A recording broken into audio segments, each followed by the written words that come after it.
Hey, I'm Zach. And I'm Jesse. And you're watching In Depth On Now You Know.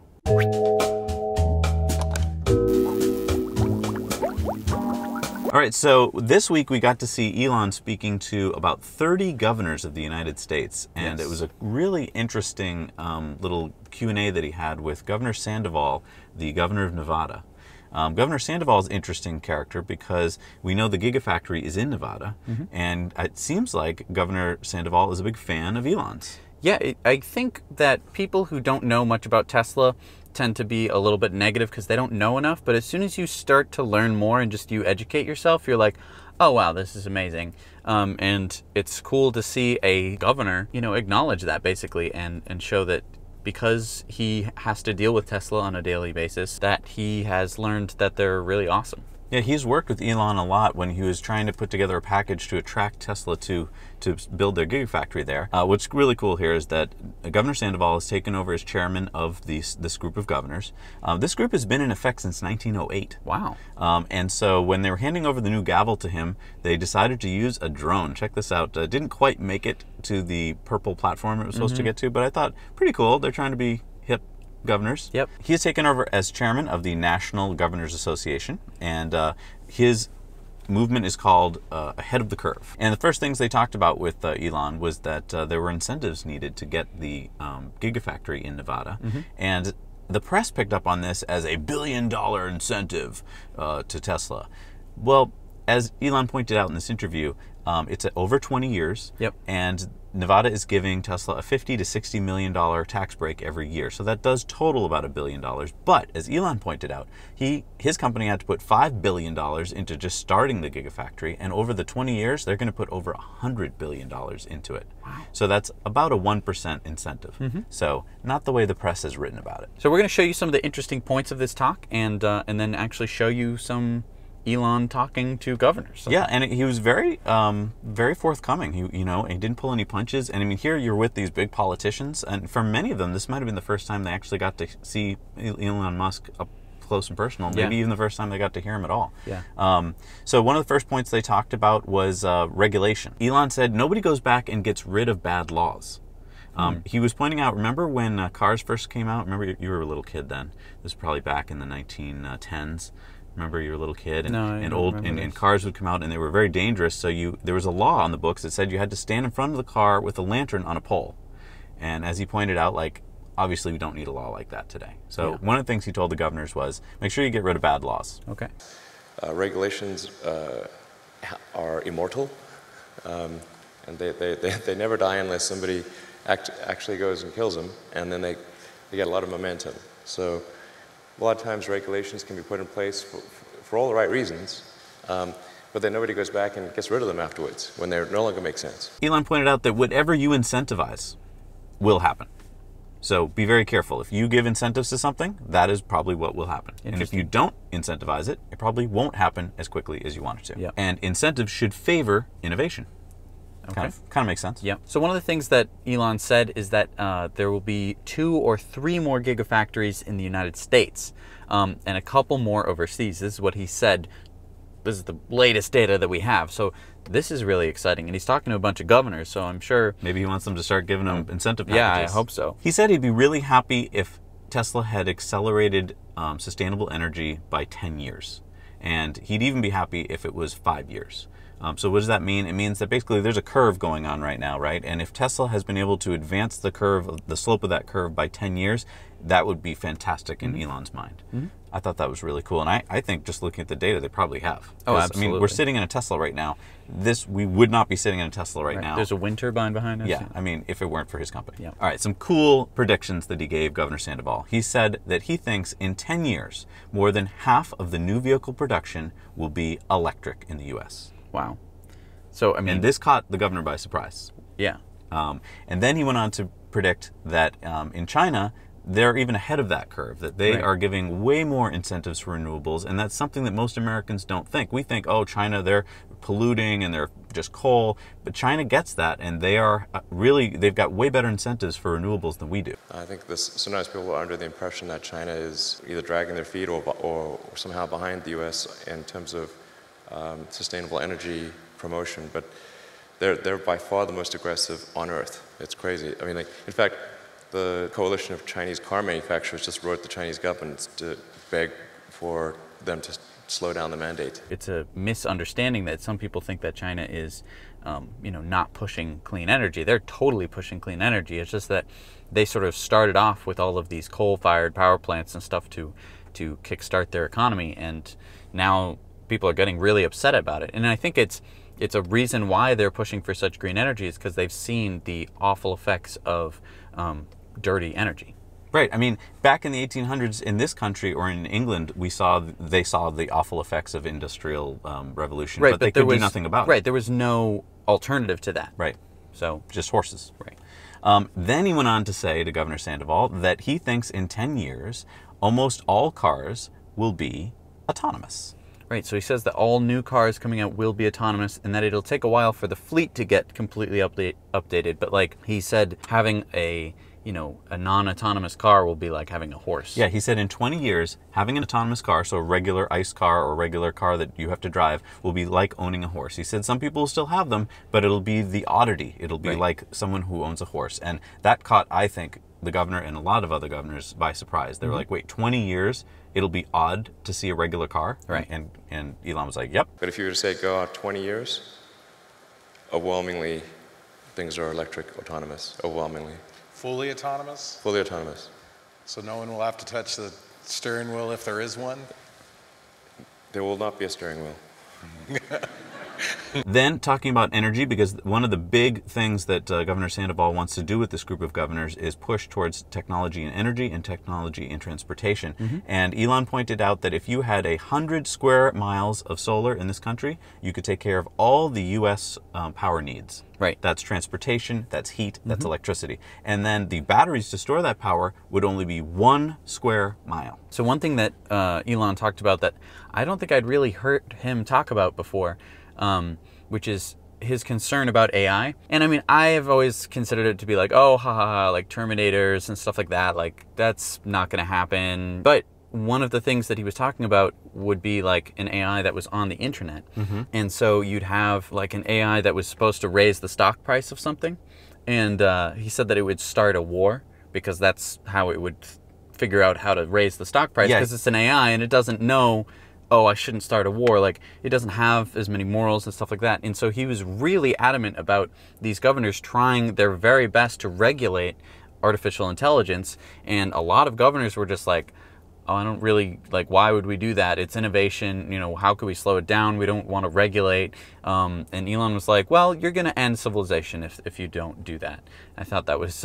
Yeah, you should watch this part. I mean, he has a whole scenario of how you could just take one airliner and fly it over a war zone and get a kind of a war started over something. Right. That's very easy to do with AI. You can have a server control a plane and bump, bump, bump, a few things happen, a little bit of mispress goes out, you know, you put a fake news story, and before you know it, you've got a war. Right.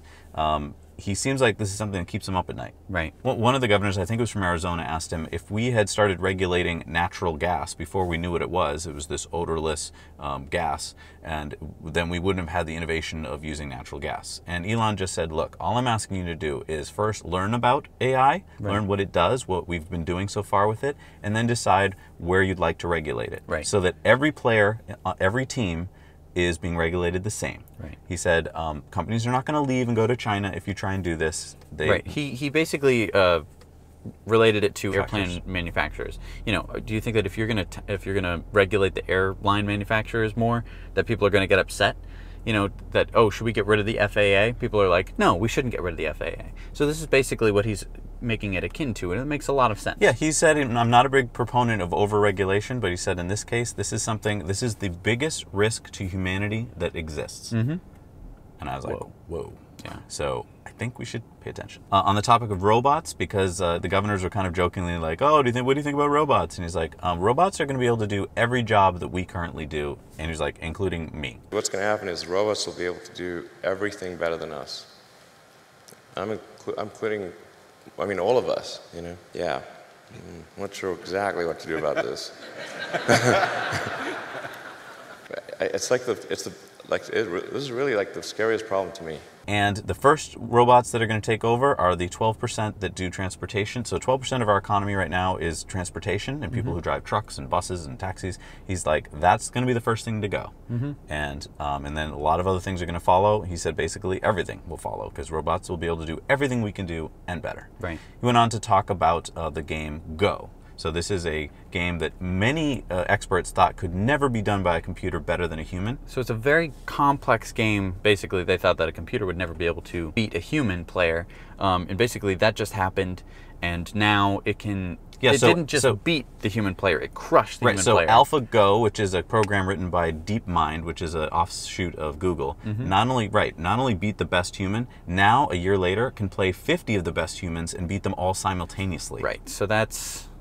I mean, people thought this couldn't happen at all, and maybe if it could happen, it would take 20 years. So it shows that technology is advancing faster than we are capable of getting our minds wrapped around it. Elon was talking about how mass manufacturing, is 100 times harder than building something. So he's like, I could take a team of my best people, and in 6 months, we could build a prototype of almost anything. Right. But he's like, to make a mass production of something like the Model 3, 100 times harder. Right. And he was like, and so many people think, oh, well, because we're only coming out with 30 Model 3s right now, that's the speed we're going to operate at. He's like, no, it's exponential. It's very slow in the beginning, and then it gets very fast. He said, we should be able to pump out 5,000 a week by the end of the year. Wow. So this sort of relates back to last week we had a story where we thought we saw a solar panel on top of a Model 3.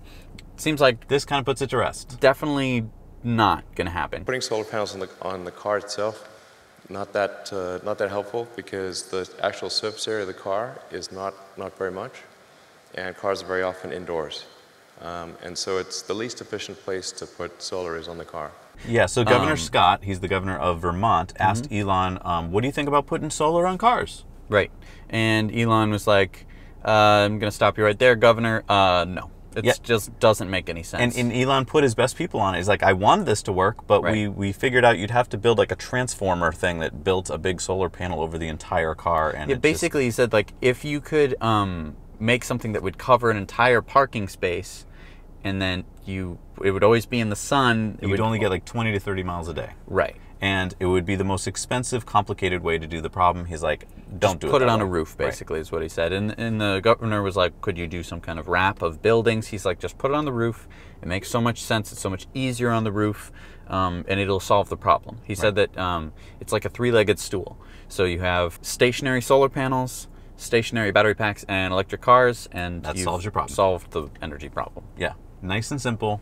Wow. Right. Elon got a question about security. About security, right. About having an autonomous car, a car that drives itself. It's controlled by software. If someone could hack the software, could they control the car? And now, if I was a CEO of another company, I would try and deflect this question. I'd be like, well, there's plenty of security. But basically, Elon said, yes, if you could hack the car, you could control it. And he said the most dangerous is a fleet-wide hack. Right. He said if you could hack into our cars, you could take every Tesla and send them all to Rhode Island. And Rhode Island wouldn't be happy with that, and people getting stuck driving to Rhode Island wouldn't be happy with that, and you would effectively... He said... That would be the end of Tesla. He said that in this meeting. Yeah. He's the CEO of Tesla. He's not supposed to say stuff like that. No. But he said basically afterward, security is a big... It's our number one concern. It's our number one concern, and we're very good at software at Tesla. And he said we are very good at software, and we are better than all the other car manufacturers. He said that he didn't know how good the other car manufacturers were. He implied that they were the best. Well, absolutely, but I mean, and it really shows because there aren't any other cars that you can buy that will drive themselves. Right. Or that have the capability to drive themselves. All that we hear are cars that you will be able to buy. Nothing you can buy today that will, has the hardware, has the capability, and is only waiting for, a completely working version of the software. Musk pointed out that even if you hack into a Tesla, each subsystem has its own encryption, so you can't get into like the powertrain or the brakes. They're all different subsystems. And so also he pointed out you should always have an override button in a car, so in case it's doing something wacky, you can... Right, in case it starts heading to Rhode Island, you're definitely going to want to stop. If you start heading to Rhode Island unexpectedly, you know something's up. Yeah. He was talking about how George Orwell would have thought that we are quite crazy to be living in a world where we're carrying around a cell phone that knows our GPS location. It's got a GPS, it's got a microphone, and it's got a camera. and that it can be turned on remotely at any time. So, I mean, he was saying that if you're worried about cars being hacked, be even more concerned about your phone being hacked, because that has your personal data on it and is listening to and seeing everything that you're seeing and knows where you are. So the governor of South Dakota, Governor DeGard, asked Elon, he's like, well, gas prices are low, so, I mean, is this changing how people are feeling about electric cars? And Elon was like, it goes back to the economic incentives. If you incentivize it, it'll happen faster. If you don't, it'll happen slower. But he's like, I am absolutely sure. There's no question in my mind whatsoever that all transport, with the ironic exception of rockets, will go fully electric. He also pointed out that right now, what we have, the price of fossil fuels is kind of like this. We haven't factored in all the externalities. And he said, so for instance, it's like garbage. Right now, if it was free to throw garbage, then every street would be full of garbage. But we make it so that you can't throw garbage. Either it's against the law or there's a cost to it. He said the same thing with fossil fuels. It hasn't been priced in all of the effects that it's having on our health and on the environment, and therefore it's extra cheap. And he goes back to the economics. It's like, why don't you make it cost what it should cost? Because then you can incentivize change that would help health. And the planet. He also brought up this other point where he's talking about oil companies, and he's saying that, like, he kind of feels bad for them because they started these companies based on, like, energizing the world, something that was good for all of mankind, and they didn't quite know all of the bad externalities that we talked about earlier. And he says that on moral ground, he feels like they might feel like they're being attacked. And he says that now that we know that they are bad, sort of the slowing down or prevention of these sort of greener, newer technologies, that is what he would be against on moral grounds. He's like, they're on weak moral ground if they keep fighting to slow down what we already know is bad. Interesting question from the governor of Kentucky, Governor Bevin. Elon, thank you for being here.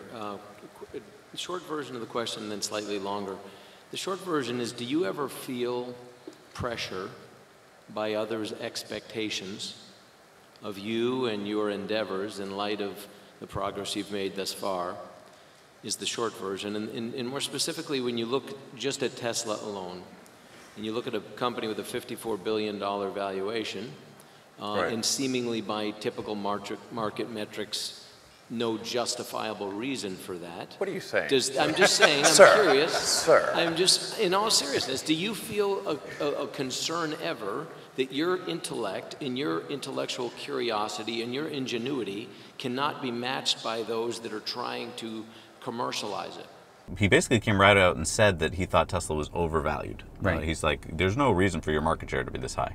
And then Elon was like, you're right. I keep telling people to have realistic expectations on the company, but a lot of people put unrealistic expectations on the company, and I have to keep tamping down their enthusiasm. He's like, the price of the company is based on the future excitement and emotion about the company. He's like, but I agree with you. Based off what the company is now, the stock price is inflated. But that's true. I just want to point out, that's true of all companies. The price of Amazon, if you were to take Amazon and sell it today for all of its pieces, is not worth the stock price. But we have a feeling that Amazon is worth more because of what they're doing. And so that's true of almost all companies. You don't break it, except for boring companies that have really no future. Not the boring company. Oh, that's true. The boring company has a lot of excitement in the future. Just sort of run-of-the-mill companies that you might just dismantle at any moment. But not any companies that have futures, basically. And he talked about the fact that he's going to be the last, he's going to be the captain down with the ship. Like, he's going to take his money out of the company last. He said that he has to sell some stock shares for tax purposes, but other than that, he is absolutely he's in it for the long haul. So, interesting question from Asa Hutchinson, the governor of Arkansas, who asked Elon about NASA, and basically Elon said, at one point, my password was "I love NASA." Literally, that was my password. So Elon's a big fan of NASA, and he talked about the problem that NASA has is that up until very recently, and even continuing today, most of what they do is they give a contract to a company, and then if the company says, oh, we need more money to get this thing done, then cost overruns and there's no competition. Well, and he's also saying that a lot of the science that NASA does is really hard science, and it's a lot of science that normal Americans can't get into. It's like It's like really intense stuff. Like you have to be an expert in your field to be able to get to know it. And he also said that, you know, sending rovers to Mars and probes to other planets is interesting, and seeing the pictures is interesting, but he said you have to get the people in on it. Yeah, you have to get people to get excited. Right. And so basically he's saying, like, you need to send people to those places and have the people experience it, because that is more motivating to an audience. You're going to be more excited if the people are there. Right. And they're on the moon and they're saying, "Hi, I'm on the moon." And he said a lot of NASA scientists are like, people, that just complicates it. We don't need to more let's use expensive. computers Right. and robots. And he's saying, like, people make it 100 times different. With people involved, you're going to get actual excitement to move towards the future. Right. He said it's critically important to change to a competitive bidding structure so that you put companies against each other, and that drives costs down, and it should be milestone based. He said, don't base anything on PowerPoint presentations. PowerPoint presentations do not count. Like everything works in PowerPoint. Okay. You can say, I have a teleportation device. Look, here's my PowerPoint presentation. And he's like, base it on milestones, and then the cost of things will go down. He pointed to examples of SpaceX being able to achieve amazing things very cheaply, very fast, because they were in competition with Boeing. And finally, a question that wasn't from a governor, and this question was, you know, why did you pull out of Trump's Economic Council? And this was a very frank discussion that Elon had. He said, like, I was getting attacked from both sides, like for being on the council and then for not being on the council. He's like, I was just trying to do the best thing I could. I was trying to bring up at every meeting sustainability and immigration, being kind with our immigration policy. And he's like, sometimes I would feel like I was getting through, and sometimes I wouldn't, but when I heard that the Paris Accords were being ignored, he's like, that was it. I couldn't take it any longer. I had to get off of there. Because basically he said if he stayed, it would be saying that he was okay with that. Right. And he is so not okay with it. No. He said that it wasn't, it's not even a binding agreement, that we could just scale some of it back. And he was like, everyone says that we will lose jobs. He's like, why don't we wait and see if we do lose jobs? Maybe we'll gain jobs. Right. It does seem like he's getting a little depressed. Yeah, there's some points in there where he really did. He's mentioned this a couple times. I've picked up on this, where he's like, it's not as great as you think being me. Like, I'm a billionaire, I run a great company, I'm smart. But there are high expectations placed upon him. I mean, from all of us. And I think it's really taken it's hard, because he has to deliver on a lot of amazing, unbelievable things that he's just doing constantly. I mean, any one of his amazing things, whether it was SpaceX, Tesla, the Boring Company, all of this new, ideas and stuff like that, it's all weighing on him. I think the reason he loves SpaceX and the Boring Company so much, and the reason he started the Boring Company, was because there's no expectations there. That is his private little pet project. Right. There's no stockholders telling him what to do. SpaceX is the same thing. I think that he really enjoys being with the companies where he doesn't have shareholders harping on him all the time. And he can just sort of create. Because he kept mentioning that the last thing you want to do is start a car company. I really wouldn't recommend it. It's not a recipe for happiness and freedom. Yeah. He was like, that is the hardest thing he's ever done. Yeah. And I think the hardness comes from all of us who are putting all this external pressure on him. Anyway, it was a fantastic little interview there. I think that you're going to really enjoy it if you take the time to watch it. And hopefully you got a lot out of it today from our little clips that we gave you. Yep. So thank you so much for watching this version of an In-Depth. And we'll see you again next Monday with another In-Depth. All right. And we'll see you tomorrow. Oh, yeah, on Tesla Time News. For Tesla Time News. Stay tuned for that. Thank you so much for watching. Please share this with, your friends, your Tesla friends. Yeah, someone who doesn't know about Elon. People you meet at superchargers, or just people you meet on the street. Post it on your Facebook or your Facebook groups. It would really help us a lot to get the word out. So thank you so much for watching. Now you know.